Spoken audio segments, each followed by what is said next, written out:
Hi viewers, இன்னைக்கு நம்ம pasta series தான் பார்க்க போறோம். எல்லாருக்கும் ரொம்ப ஃபேவரட்டான ஒயிட் சாஸ் பாஸ்தா எப்படி செய்யறதுன்னு பார்க்கலாம்.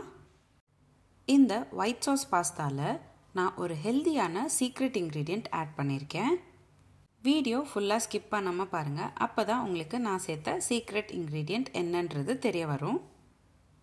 கிட்ஸ் லஞ்ச் பாக்ஸ்க்கு இது ஒரு சூப்பரான ரெசிபியாக இருக்கும். சின்னவங்கலேருந்து பெரியவங்க வரைக்கும் ரொம்பவே விரும்பி சாப்பிட்ற இந்த பாஸ்தா ரொம்ப டேஸ்டியாக இருக்கும். கண்டிப்பாக நீங்கள் ஒரு வாட்டி வீட்டில் ட்ரை பண்ணி பாருங்கள். இப்போ வாங்க பார்க்கலாம் பாஸ்தா எப்படி செய்கிறதுன்னு. முதல்ல ஒரு கடாயில் 100 கிராம் போல் வெண்ணெய் சேர்த்துக்கோங்க. கூடவே 5லேருந்து 6 பல் பூண்டு நல்லா சின்னதாக பொடிசாக கட் பண்ணிவிட்டு அதையும் சேர்த்துக்கோங்க. அடுத்ததாக ஒரு பெரிய சைஸ் வெங்காயம் நல்லா பொடிசாக கட் பண்ணிவிட்டு அதையும் சேர்த்துட்டு நல்லா வதக்கிக்கோங்க.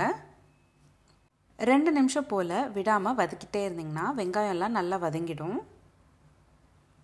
அடுத்ததாக பொடிசாக கட் பண்ணி வச்சுருக்கிற கேப்சிகம் சேர்த்துக்கிறேன். நான் இன்றைக்கி 1/4 கப் அளவுக்கு கேப்சிகம் சேர்த்துக்கிட்டேன். அடுத்ததாக 1/4 கப் அளவுக்கு ப்ரொக்கோலியும் சேர்த்துக்கிட்டேன். நல்லா ஒரு வாட்டி வதக்கிக்கோங்க. காயெல்லாம் நல்லா வதங்கினக்கப்புறம் நம்ம 30 கிராம் போல் மைதா சேர்த்துக்கணும். நான் இப்போது உங்களுக்கு வீடியோவில் காட்டுற மாதிரி கொஞ்சம் கொஞ்சமாக சேர்த்துக்கிட்டே நல்லா கலந்து விடுங்க. நீங்கள் வெண்ணெய் நிறைய சேர்த்துக்கிட்டாதான் மைதா கலக்கும்போது சின்ன சின்ன உருண்டெல்லாம் பிடிக்காமல் நல்லா வதங்கும். இப்போது அடுத்ததாக நம்ம பால் சேர்த்துக்கணும். நான் இன்றைக்கி 700 ml பால் சேர்த்துருக்கேன். தண்ணி சேர்க்காமல் பால் சேர்த்துக்கோங்க. அப்போ தான் பாஸ்தா ரொம்ப திக்கான கன்சிஸ்டன்சியில் நம்மளுக்கு ரெடி ஆகும். பால் நல்லா சேர்த்தக்கப்புறம் நல்லா ஒரு வாட்டி கலந்து விட்டுட்டு அடுத்ததாக நான் வேக வச்சுருக்கிற கேரட் சேர்த்துக்கிறேன். 1/4 கப் அளவுக்கு வேக வச்ச கேரட்டும் சேர்த்துக்கிட்டு நல்லா கலந்து விட்டுக்கிட்டேன். இப்போது நம்ம பால் சேர்த்துருக்கிறதுனால விடாமல் கலந்து விட்டுக்கிட்டே இருக்கணும். 2 நிமிஷம் போல் விடாமல் கலந்து விட்டுக்கிட்டே இருந்தீங்கன்னா நல்லா திக்காயிடும். 1/2 ஸ்பூன் அளவுக்கு உப்பு சேர்த்துக்கோங்க. 1/2 ஸ்பூன் அளவுக்கு மிளகுத்தூளும் சேர்த்துக்கோங்க. இப்போ பார்த்தீங்கன்னா பாஸ்தா நல்லா திக்காயிடுச்சு. அடுத்ததாக நம்ம சீக்ரெட் இன்க்ரீடியண்ட் ஆட் பண்ணுறோம். அதாவது 1 ஸ்பூன் அளவுக்கு முருங்கைக்கீரை இலையை சேர்த்துக்கோங்க.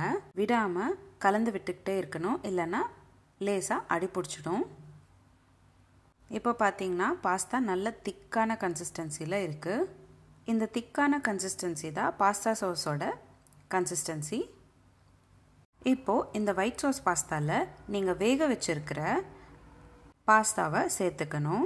உங்களுக்கு எந்த மாதிரி ஷேப்பில் பாஸ்தா வேணுமோ அதை வேக வச்சுக்கிட்டு அதுக்கப்புறமா சேர்த்துக்கோங்க. நான் இன்றைக்கி முந்திரி பருப்பு மாதிரி ஷேப்பில் இருக்கக்கூடிய பாஸ்தாவை வேக வச்சுக்கிட்டு சேர்த்துக்கிட்டேன். 100 கிராம் அளவுக்கு பாஸ்தா வேக வச்சுக்கிட்டு சேர்த்துக்கோங்க. பாஸ்தாவில் பிசுபிசுப்பு தன்மை இருக்கக்கூடாது அப்படின்னு நினச்சிங்கன்னா வேக வச்ச பாஸ்தா சுடு தண்ணியிலேருந்து ஸ்ட்ரெயின் பண்ணி எடுத்தக்கப்புறம் கோல்ட் வாட்டரில் ஒரு வாட்டி ஸ்ட்ரெயின் பண்ணி எடுத்துக்கோங்க. அப்போது உங்களுக்கு பிசுபிசுப்பு தன்மை இருக்காது. அதே சமயம் நீங்கள் பாஸ்தா சாஸில் சேர்க்கும்போது உதிரி உதிரியாக இருக்கும். அவ்வளோதாங்க, ரொம்ப சிம்பிளாக நம்மளோட ஒயிட் சாஸ் பாஸ்தா ரெடி ஆயிடுச்சு. சின்னவங்கலேருந்து பெரியவங்க வரைக்கும் ரொம்ப விரும்பி சாப்பிட்ற இந்த பாஸ்தா நீங்களும் உங்கள் வீட்டில் ட்ரை பண்ணி பாருங்கள்.